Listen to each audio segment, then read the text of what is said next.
Hello everyone! Welcome back to my channel, paoround.the.world. In today's video, join me to experience the Formula 1 Japanese Grand Prix in Suzuka circuit.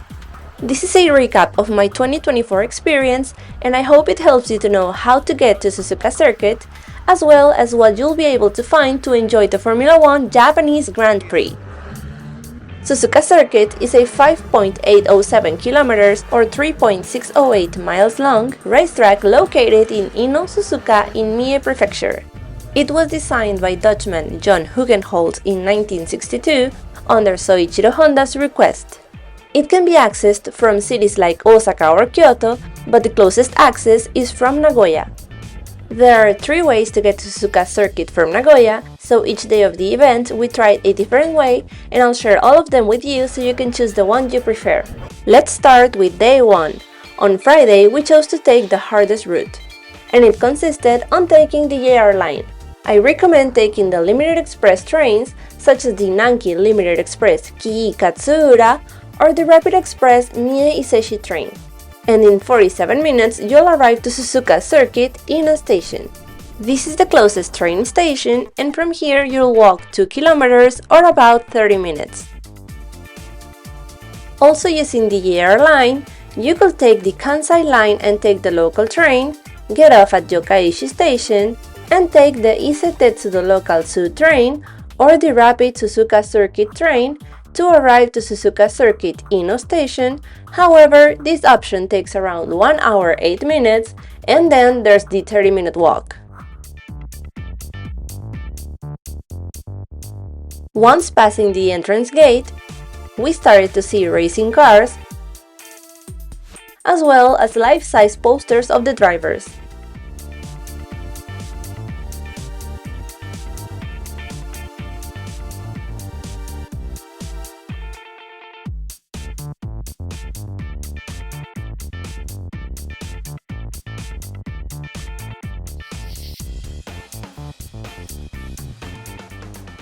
Suzuka Circuit also has an amusement park, so the views are incredible.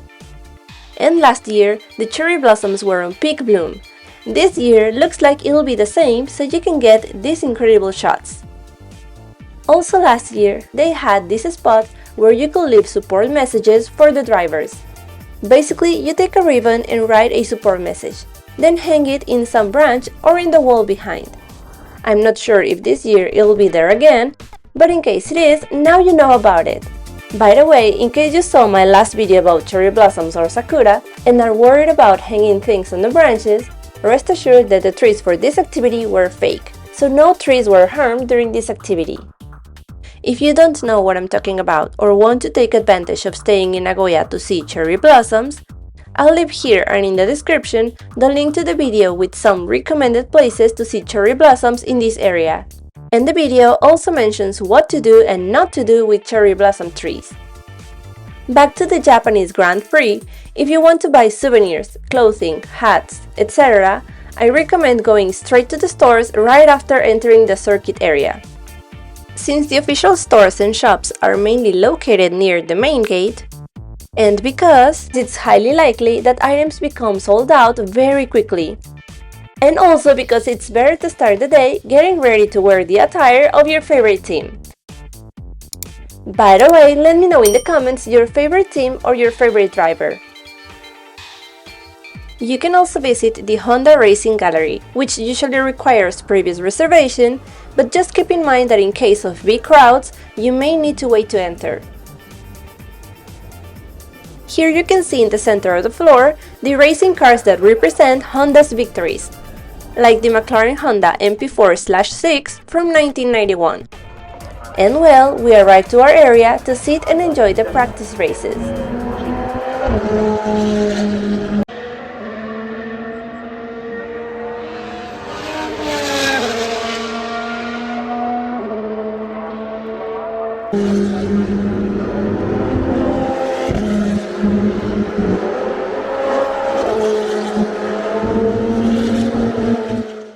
On day 2 of the event, we tried a different way to arrive.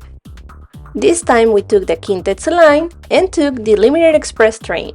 It can be the Vista Car Isutsugawa, Urban Liner Osaka Namba, etc. And get off at Shiroko Station. During Formula 1 Japanese Grand Prix, there's a bus running between Shiroko Station and Suzuka Circuit. To take the bus, exit Shiroko Station through West Exit, and the shuttle bus stop will be very near as shown in the official website's information. By the way, to go back from Suzuka Circuit to Shiroko Station, the bus stop will be at Parking 7 in Suzuka Circuit's parking lot. Here's the timetable, and the fare is 500 yen per adult and 250 yen per child. You'll pay the fare after arrival, so in Shiroko Station just board the bus. And when you arrive to Suzuka Circuit and disembark, you'll pass through the toll booths and you'll pay there. You can pay by cash or by IC card. In the case of IC cards, basically all of them are accepted. So if you have a Suica, Toica, Manaka, etc., just tap it at the ticket gate and pay. Just make sure that your IC card has enough credit as there are no machines to charge it. In case you don't have enough credit, you can either pay the remaining amount in cash or purchase a ticket. And take into account that big crowds are expected, so it could take time to board the bus. Again, we firstly enjoy the 2-in-1 spectacle with the cherry blossoms. We walk to the main gate, passing through the different parking lots. And one thing to keep in mind if you're a smoker is that you cannot smoke anywhere even if you're in the open. You have to look for the smoking areas like this one. And in case you need it, I'll leave in the description the map where you can find not only the smoking areas, but also the location of toilets, lockers, water stations, official stores, etc. And before I talk about the shops, but if this is your first time at the Formula 1, let me tell you a little bit about the clothing and items to bring to make your experience even better. This also comes from the official website, but we found some of the information to be very useful. First, the hat. I know for some people this is a must, but other people aren't used to wear it. However, during spring, there are days when the sun is strong, or even when it looks cloudy, it's better to wear it and be protected. Then, a light jacket. If the temperature is warm, short sleeves are fine, but depending on your hometown, temperature could be colder or hotter to what you are used to. Also, sometimes it's sunny but windy, making the sensation colder than it looks like, so I recommend bringing a light jacket just in case or getting one of your favorite team that doubles as a souvenir. You might wonder, where do I keep it if it gets warmer than expected? Well, for that comes the next item, which is a backpack. It's better to bring a backpack over your shoulder bag so you can keep your souvenirs while keeping both hands free to carry foods or drinks. You could also bring a smartphone shoulder bag or waist pouch just to have easy access to your phone and wallet. For bottoms and shoes, whatever is comfortable for you will be fine. Just remember that weather can suddenly change, so something that covers in case it gets colder or rains is best. Now for the items to bring.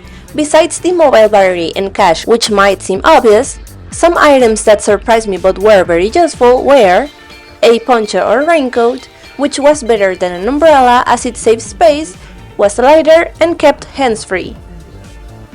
A plastic bag, as we carried eco bags, but plastic bags were actually better to keep wet towels and clothes in the backpack and prevent other things like the jacket to get damped. Binoculars, which I hadn't used since I was a kid, but they were both useful and nostalgic. Seat cushion. As you'll be sitting for a long time, this is also very convenient.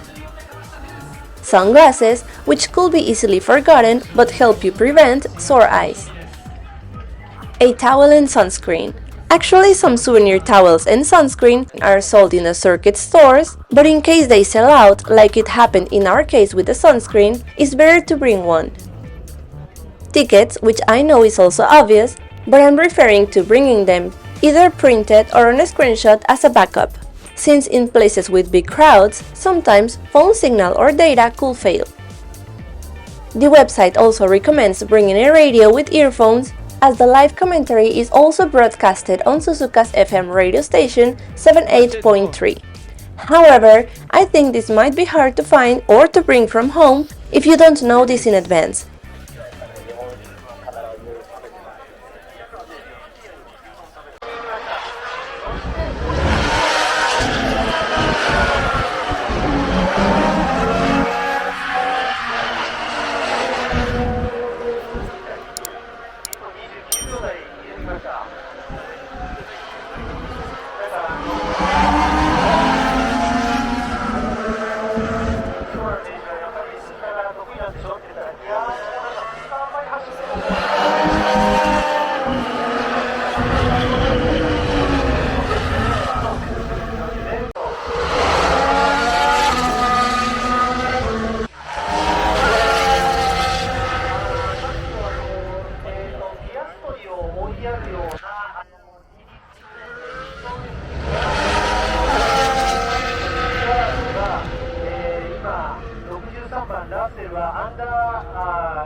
And well, after sitting and enjoying the practice races from the second day, let's go to the main race day.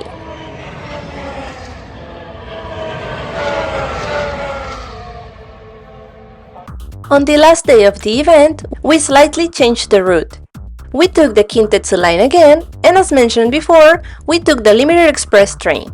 Just to remind you, it can be the Vista Car Isutsugawa, the Urban Liner Osaka-Namba, or another Limited Express train. The thing is to get off at Shirakawa Station. We also exited through West Exit, but we went to the taxi stand. From here we took a taxi to Suzuka Circuit's main gate.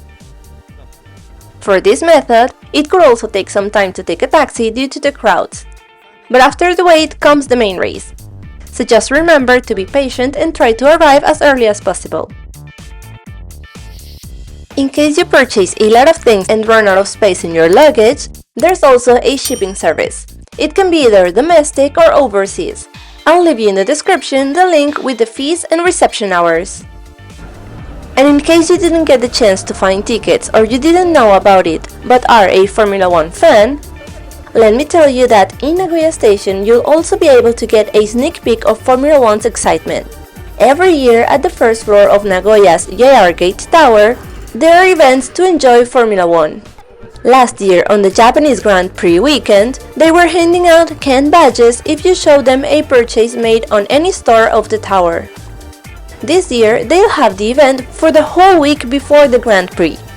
We visited this weekend, and they had a F2 car that was driven by Ayumu Iwasa in 2023.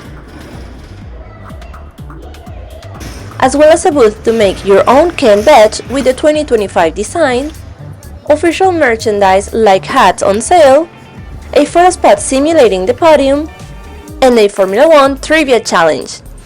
This will be available until April 6th, so in case you're coming this year, you can enjoy it. On March 29 and 30, they also had a special challenge called Red Bull Speed Stop Challenge. It's no longer available, but it was super fun, so hopefully next year they'll bring it again.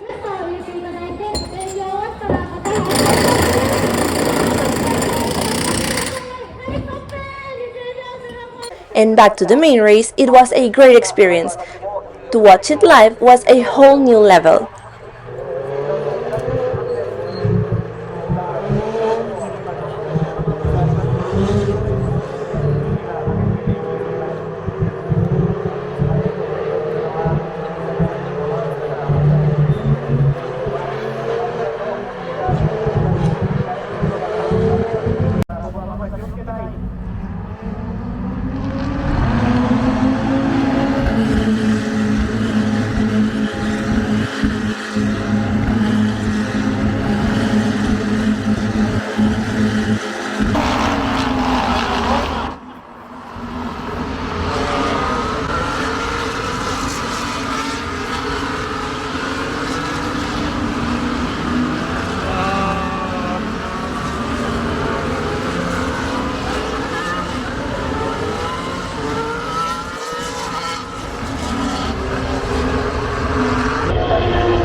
And well, this was basically my experience, so tell me in the comments which route you would prefer to take, or if you know another way to go from Nagoya to Suzuka Circuit.